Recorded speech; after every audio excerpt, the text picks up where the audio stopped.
中美苏黎世高层6小时会谈，而中方的一句话似乎暗示了谈判过程中发生了什么。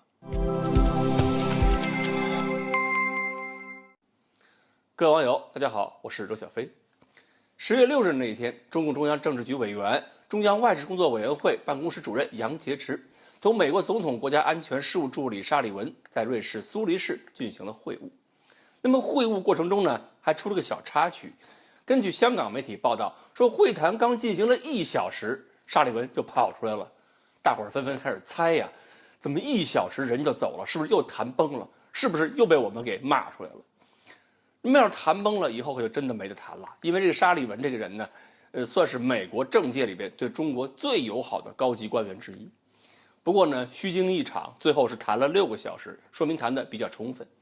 而且中美双方呢，事后在新闻稿里边都用了比较积极的措辞来对会谈做出评价。当然呢，差距肯定是有的，各说各话。不过总体来讲，跟前几次相比，气氛明显就好了很多很多。中美双方对整个会谈的基调评论都是建设性的，双方都提到了两国元首9月10日那次谈话的精神，也都同意要采取实际行动。那么中方表示是，双方就中美关系和共同关心的国际与地区问题全面坦诚深入交换了意见。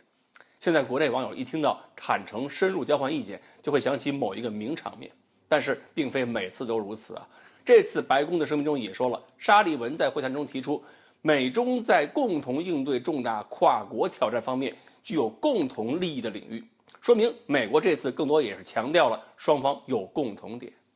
一位美国政府的高级官员呢，也向媒体吹风时候说了，这次会晤的基调跟阿拉斯加那次对话就明显不同。华盛顿希望这回会晤能成为未来接触的一个典范，看来美国也是非常满意。那么美国最满意的到底是什么呢？或者说美国获取的最大成果又是什么？我觉得杨洁篪杨国伟有一句话可能说明了美国这次会晤感觉良好的原因。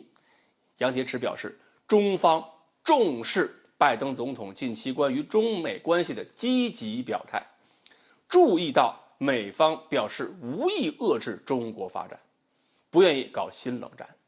注意表达，一个重视，一个注意到，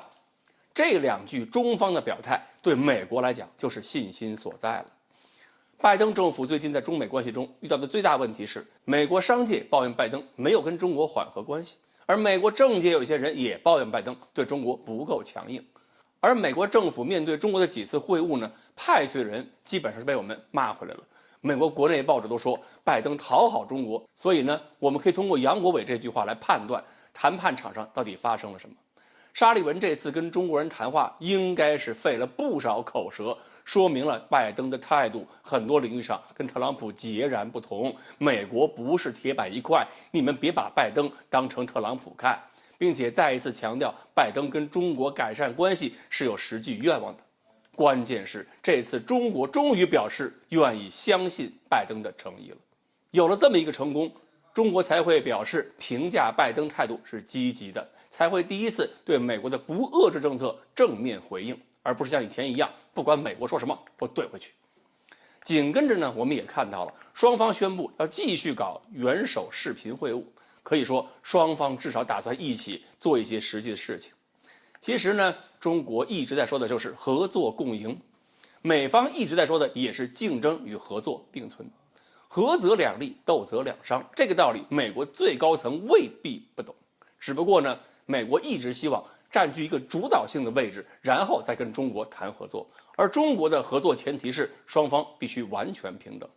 所以呢，现在中国表示说我们愿意相信拜登有诚意，是不是意味着美国的心态已经不得不接受我们希望的完全平等？好，关于中美这次苏黎世会谈，中方新闻稿透出了什么信息，我们呢就分析到这里。欢迎大家继续关注我们的栏目，我们下期再说。